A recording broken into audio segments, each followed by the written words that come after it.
Turkey's main opposition party calls it an act of treachery committed by a dictatorship. Election officials order a rerun of the March local election in Istanbul, which saw President Erdogan's AK party lose control of the city. The US says it's not seeking war with Iran, but is prepared to respond to any attack. Washington sends an aircraft carrier strike group to the Middle East as Trump's Democrat rivals accuse him of saber-rattling at sea. And the French president promises that his government will do more to protect biodiversity. This on the same day that UN experts say that 1 million animal and plant species are at risk of dying out forever. Welcome back to the France 24 newsroom. I'm Thomas Waterhouse. First, one Erdogan aide calls it a victory for Turkish democracy, while the president's opponents call it an act of treachery. The country's High Election Board has ruled that the results of the March local election in Istanbul are null and void, and that a rerun should be held this June. The loser in that earlier poll has said that he hopes the decision will lead to beneficial and beautiful results. Luke Shrego has more. Ekrem İmamoğlu's victory in Istanbul's mayoral election at the end of March was a shock for everyone, in particular Turkey's ruling AK party. But over a month later, the CHP Republican People's Party opposition isn't home free. They faced mounting challenges from AK throughout that time, saw it losing control of the country's largest city for the first time in 25 years. No one has the right to declare themselves victorious with a difference of around 13 to 14,000 votes. There is an element of robbery in all of this. There was some theft at the ballot box. While it took the most seats in local elections across Turkey, President Recep Erdogan's AKP has been battered by widespread public concern over a faltering economy and lost in capital Ankara too. It took 2 weeks for İmamoğlu to receive his mandate, even while recounts were underway. And even then, Erdogan was still demanding a do-over in the city he once ran, alleging corruption as recently as last weekend.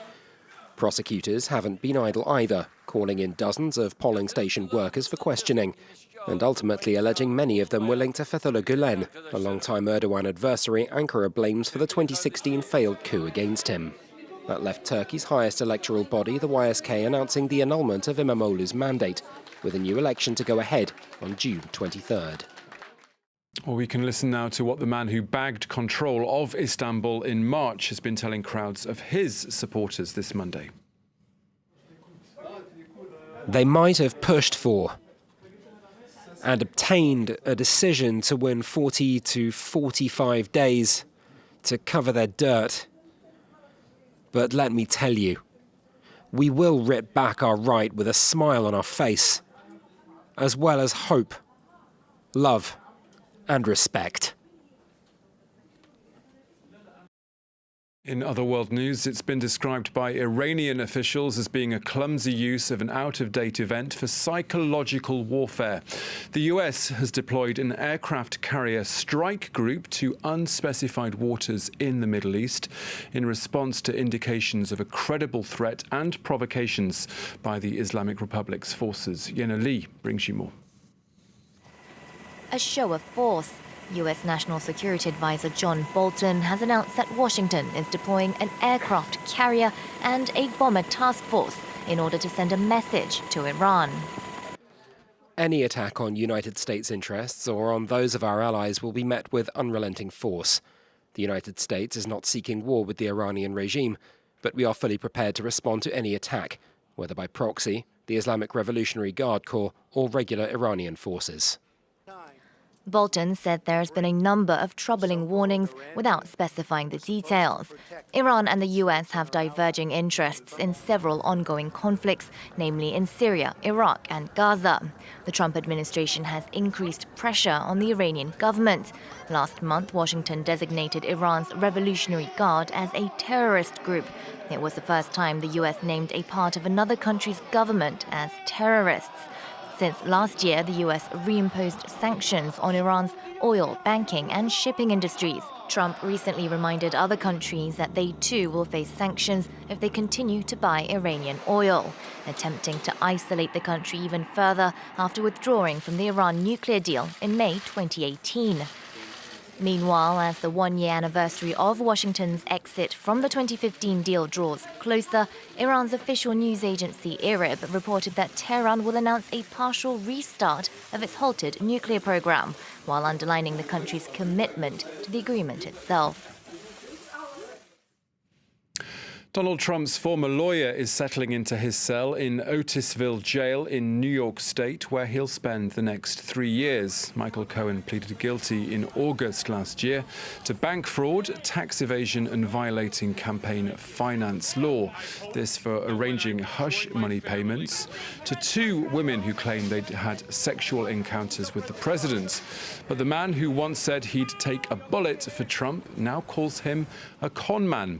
This was Cohen's last swipe at his former boss as he entered that prison. I hope that when I rejoin my family and friends, that the country will be in a place without xenophobia, injustice, and lies at the helm of our country. There still remains much to be told, and I look forward to the day that I can share the truth.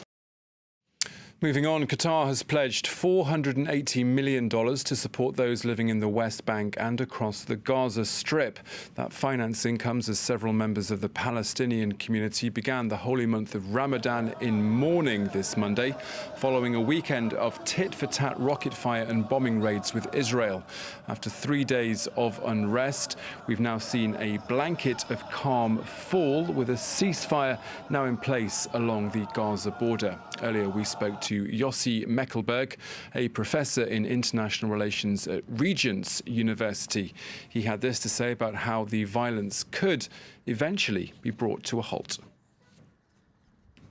First and foremost, you can't keep 2 million people in the biggest open-air prison. You need to relieve some of the pressure on the Gazan people, extending the fishing zone, allowing more goods entering, more work permits, allowing more electricity. So all of this needs to be done gradually. Both sides need to be committed and absolutely committed that violence is not going to achieve anything, but everything needs to be done through peaceful solution. I don't see that. I don't think it's from the Israeli government, and the next Israeli government will be even more right-wing than the current one following the elections. The Hamas, it has to be tested if it's actually ready to go for a long-term ceasefire, but again, it needs to be seen. You need to see that the Palestinian Authority actually and the Hamas can actually work together instead of trying to undermine each other. And you need the region to work together to understand that, you know, the United Nations actually said that by 2020, which means quite soon, Gaza won't be not a place for human beings to live. This is the extent of the humanitarian crisis. The Interior Ministry here in Paris says it's continuing its efforts to track down 2 unnamed French tourists who are still missing. Concern is growing for the pair's welfare after autopsy results confirmed that a body recovered in northern Benin is that of their tour guide. Ellen Gainsford and Kemi Nedlek reports. This is tour guide Fiaka Djebeji, and it's now confirmed that it was his body that was found this Saturday, according to France 24's correspondent in Benin, who also confirmed that the 2 tourists he was accompanying have been kidnapped. They've been touring the national park of Pinjari in Benin. The alarm was raised when the couple failed to return to their hotel on Wednesday. Djebeji's burnt-out car was found across the border in Burkina Faso. For now, it's not clear if the couple have been kidnapped by local criminals for financial gain or taken by Islamic extremists. While Benin is generally considered stable, nearby Burkina Faso and Mali are known to harbour jihadist groups. In February in Burkina Faso, 4 customs officers and a Spanish priest were killed in separate attacks by suspected jihadists. The north of Benin is increasingly vulnerable to armed groups crossing the border. Large rural areas, like the national park, are difficult to police. France 24's correspondent in Benin says a couple could now be taken to Mali. Next, what's at stake is the very possibility of having a habitable Earth. That's what the French President Emmanuel Macron said this Monday as he unveiled a stack of measures that he feels are urgently needed to safeguard biodiversity. Macron's comments came just hours after UN experts published their stark findings about the state of our planet. An invitation to the Élysée Palace. Some of the experts behind the UN's alarming report on biodiversity sat with French President Emmanuel Macron to discuss their findings. In short, up to 1 million species face extinction because of human activity. Le réchauffement climatique comme la biodiversité. Global warming and biodiversity both require us to deeply re-evaluate our accepted norms. As citizens, companies and governments, we must deeply re-evaluate our habits. Beaucoup des habitudes que nous avions prises.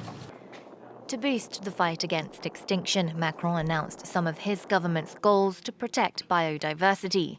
He wants to assess the controversial gold mine site in Guyane, a project he once supported but now says is incompatible with his environment goals. He also wants to phase out glyphosate in the next 3 years and up the quantity of protected land and sea from 20 to 30%. His target for plastic recycling, 100% by 2025. Sounding an alarm that scientists and activists have long been raising. Green Party politician Yannick Jadot says Macron's efforts are all words and no action. The president had many choices to implement concrete measures.